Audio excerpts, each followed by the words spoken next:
नाज़रीन, supreme court ने तीनों ज़रई क़वानीन पर फ़िलहाल रोक लगा दी है। फ़िलहाल हम इसलिए कह रहे हैं क्योंकि कोर्ट ने एक 4 रुकनी कमेटी बनाई है। वो कमेटी किसानों से और सरकार से बातचीत के बाद अपनी रिपोर्ट कोर्ट को सौंपेगी। कोर्ट उसके मुताबिक फ़ैसला देगा।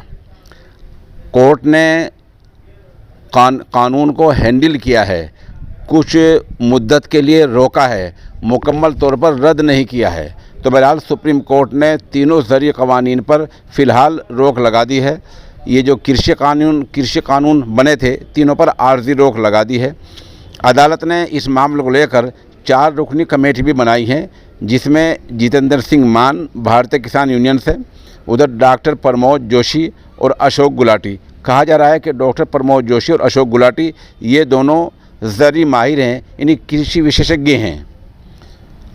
चौथा आदमी है अनिल धमत, जो शीतकारी संगठन महाराष्ट्र के सदर बताए जा रहे हैं। ये कमेटी अपनी रिपोर्ट अदालत को सौंपेगी। ये कमेटी कोई सज़ा नहीं सुनाएगी, किसी पर कोई जुर्माना नहीं करेगी। ये कमेटी दोनों फरीक़ों से बात कर एक फरीक किसान है, दूसरा फरीक सरकार है, उनसे बात करके अपनी रिपोर्ट अदालत को सौंपेगी। सुप्रीम कोर्ट ने यह भी कहा है कि आगे चलकर कोई ऐसा हुक्म भी जारी हो सकता है कि किसी किसान की ज़मीन न बेची जाए।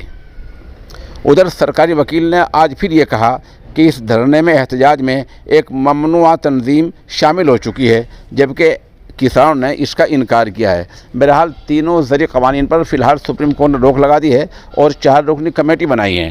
कोर्ट ने और भी बहुत सारी बातें कही हैं और अब मामला ये है कि 26 जनवरी को किसानों की वहाँ ट्रैक्टर परेड कैसे होगी।